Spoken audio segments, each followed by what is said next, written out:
What's going on, everybody? Welcome back to the channel. So what we got for you today is we're going to be going over mainly the roleplay versus the mix servers that are coming up that you're able to choose from at the start of Season 2 and that you are predestined to pick in Season 1. So right now you're able to kind of choose, if you were to go over to whenever your season's ending, you have Season 2 roleplay server pre-registration. So at the bottom right here, we've got which one do you want to pick, role play, or do you want to do season 2? And at the bottom, it even says your registration to enter season 2 of what kind of server you want will be in 10 days. And what we're going to dive into right here is more details about this and kind of diving into it. And in discussing the news, what we're looking at is the role play versus the regular servers. What does it even mean to play on one of these servers? What are the different options that we're going to have? Well, really, it can be broken down really simply, and that is on the regular servers, they're going to allow, and this was the developers' main goal, by the way, was to have evil commanders be able to use good side units and good commanders to use evil units. There was so much backlash over this between Discord and the Facebook page that what they did is they enabled role playing servers.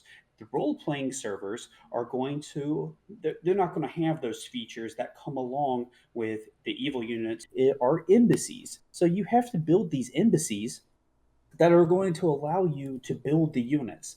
And not a whole lot has been released on the embassies and how they're going to work exactly. But what we can kind of take away from is because you build it separate from your base, it would lead us to believe that you have to build it in a location to be able to recruit that faction's units. So, for instance, if I start Gundor and I go over to Mordor and I place my embassy in Mordor, it would make sense that I would be able to recruit Mordor's branch of units. So the cave trolls, the mountain trolls, those sorts of things. If I go to Isengard, I would recruit their units. If Yep. I go to Agmar, I would recruit their units. And so it does open up a lot of different possibilities. And yeah, it's really it's going to be fun to really mess around with and see what works with what, and to see how it all plays out. Because for season two, for everyone coming in here and looking at season two, thinking, well, I started Erebor, but I really want to go Agmar or Mordor. You need to take into consideration a couple of different things, and one of those is you're starting over from scratch because until you can build an embassy, you're going to be stuck with the starting champion or the starting commander. And Yep. the problem with that is you effectively lost a whole season of progress on your other good commanders, all the ones that you built respect items on. Now you'll carry over your items. You can use those items on your new command on your new evil commander, but you're setting yourself back here, and so you really need to Pre-plan kind of evaluate. Yes, you need to plan exactly. You know what your what goals what you're are. trying to do, Yep. And and so to dive into a little bit about the balancing of embassies and whatnot, you've got the new ring power coming out that's going to up here. We know that it's coming out. Whoops, diving into gems there. Might be. The new ring to power persuasion. So more than likely, it's going to be either a one to like one thing, and then maybe it has different stages involved, kind of like how you go into abundant wisdom, harvest, levy. We might see it be more than just one specific, and you might have to pick a faction, possibly. We don't know yet, but we can speculate that you might also have to dive into what unit you might want to specialize in, because we know that the embassies are possibly, like Sir Tubulus was saying, we might have to go to other factions, build the embassy there, and then start using those units. We might have to specialize in what unit we might want to.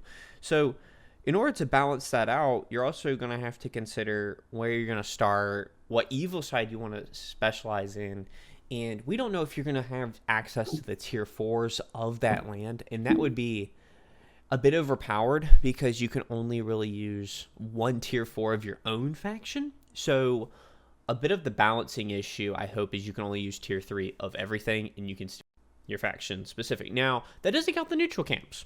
That does not count the neutral camps because we even have in text here that you can hire and build armies with units of the opposite alignment. So you can That's hire, right. so that is implying that we're going to be able to use the elephants, the fell beast, um, the wraiths, the wraiths. From a good side. Yes, on the good side. So we know that in Gondor now, you're actually going to have a good start if you start strong because you might have access to the Oathbreakers, the elephants, fell beast. If you quickly go into Mordor, I mean, you're looking pretty strong for Gondor now. So this changes, this changes where you might want to start on roleplay versus where you might want to start unmixed because, it might get pretty heated everyone diving into Eagles now or the Beast or the Ints. Lothlorien might get completely stomped on more often than not in season mixed because they have access to the Eagles, they have quicker access to those shapeshifters, and they have access to the Ents quickly. So, Yes. so Lothlorien's in a pretty rough spot for um, next season already.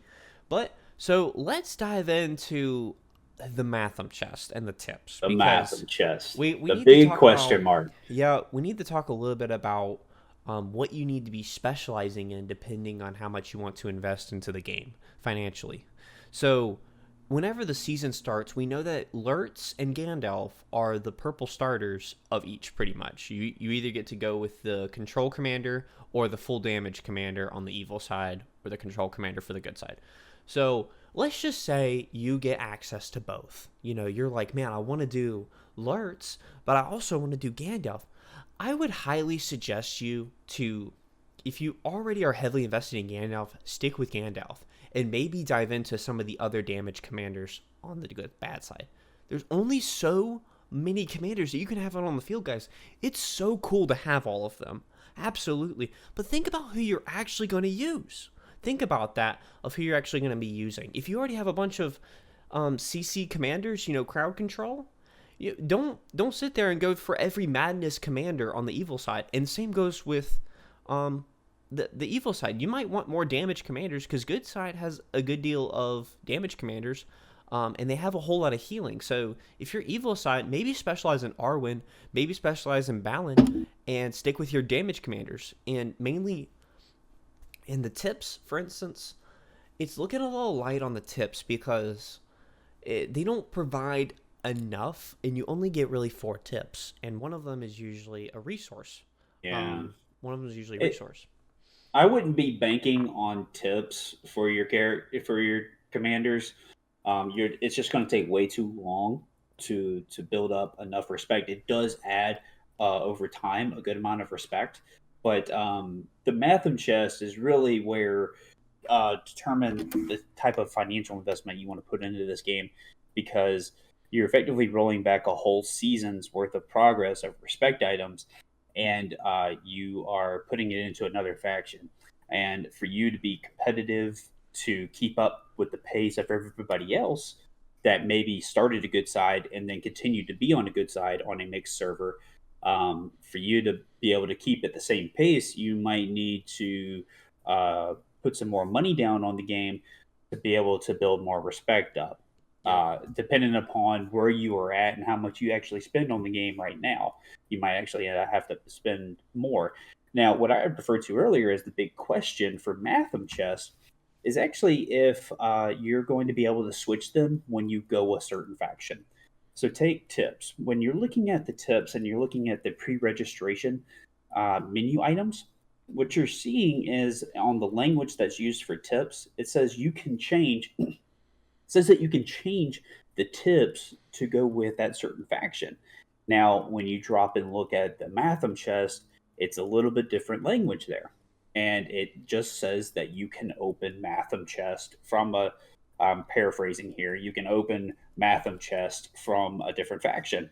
So does that mean that we can change them? So I can, let's say I start Erebor on my first season, and then I go Mordor on my second season, right? So am I strictly restricted to opening up evil chests from now on? But let's say, oh, my Gimli that I had during Erebor, I actually got him to respect level 5, and I want to continue to build him. And as you guys know, throughout the season, you have these special packs that open up where if you open up a certain number of mathom chests, you're guaranteed to get the respect item of who the card packs are after for those commanders. Gimli and Balin is one set, and I don't know off the top of my head the evil side, but just take this as an example. Let's say I go again evil side, and I'm stuck on opening evil side commander mathom chest. When that event comes up, can I switch to Yeah. open up the Gimli You might also chest? get both too.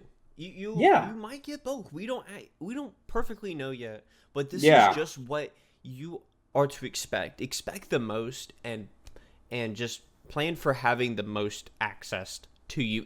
In my opinion, I would just go ahead and think that you're gonna probably now.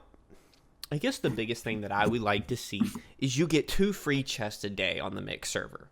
One for evil, one for good, and that way you're able to build up and access to both commanders. Will that be the case? Maybe not, but it is what we would preferably like to see so that free-to-play players going mixed would have access to both. They're going to be able to randomly get chance at blue, purple, and even gold commanders. Most of the time you get lucky and you get your gold. And I mean, the start of this season, literally there's a guy next to me with Elrond in day 1 and he quit. So you can imagine my disappointment whenever I saw that sitting out there on the field. So your hmm, random luck is going to get you at the end, though. So to kind of tie all this back together, guys, about the mathom chest is just expect a lot. And for roleplay specifically, I know we haven't been talking about it specifically. It's just that, kind of what you've been expecting in Season 1, expect to see it again in Season 2, just with the more commanders. So kind of diving into our final thoughts about the video, relating everything back over to what you should pick. And so what we kind of want to stress here is that more than likely down the line of this game's lifetime, you might see one of these be the only one left. And I would hate to see people who went RP for a whole year, and then they're like, guys, there's not enough on RP to stick around. We need to merge them into mixed. Then you would be really far behind. But the same thing can also happen to mixed. Roleplay might be the only thing left so then you might get caught up being with all these evil side commanders that you'll never use, and you're going over to RP.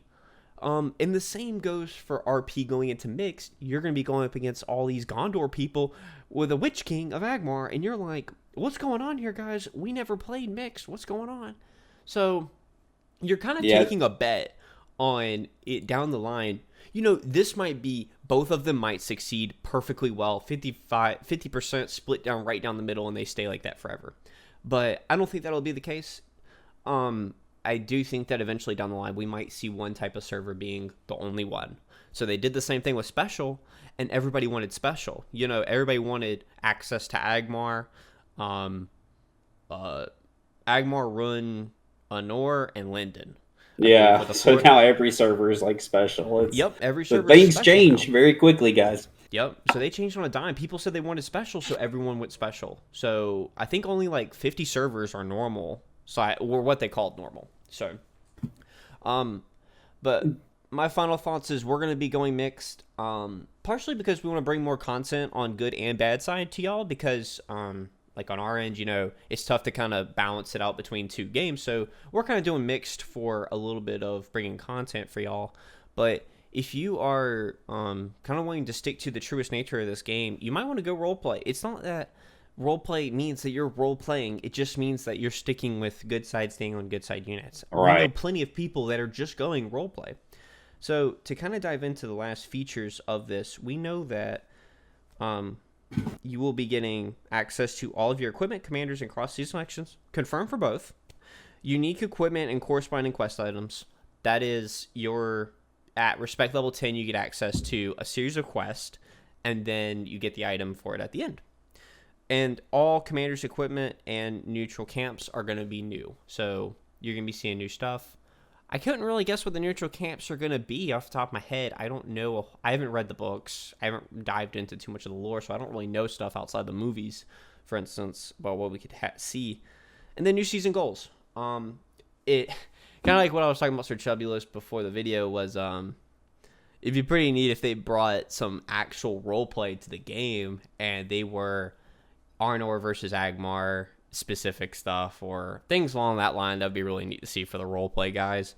But overall, though, that's kind of our thoughts on just that and everything kind of relating back to it. And but yeah, and to just kind of top this off, I just want to the mixed units are just going to bring such a flair to this game that is really going to keep things unpredictable. In some of the other seasons that we've witnessed that have already taken place, we've actually seen where good side tends to team up with other good sides. So Gundor will team up with Erebor and Lothlorien, while Mordor will team up with Agmar and and Rune, for instance, while they take on the rest of the server. And I think the other thing that kind of ties into why I personally want to go mixed is that things are going to be much more predictable much more unpredictable when you're talking about mixing the units and commanders and the different factions. Yeah, and it's not necessarily going to be neighboring or evil factions versus the good factions. It will be a mix. Now, on our season 1, it just really happened to work out that way. And that certainly isn't the norm. We are the one-off where Arnor teamed with Agmar. We had Erebor teaming with Rune. And we were actually the only alliance that kind of stuck to good side, which is we were Gundor teamed with Lothlorien. So again, that was a one-off. That is not what has been happening in most of the other servers from what I've seen. And so it's gonna add a lot more unpredictability to the game. And we're gonna close it out here. Thank you guys so much for watching. Stay tuned for more season 2 news. Like, comment, subscribe, and let us know what you'd like to see more of. This is IPP, my kids, IRL. This is Sir Chubulus. And we'll see y'all in the next one.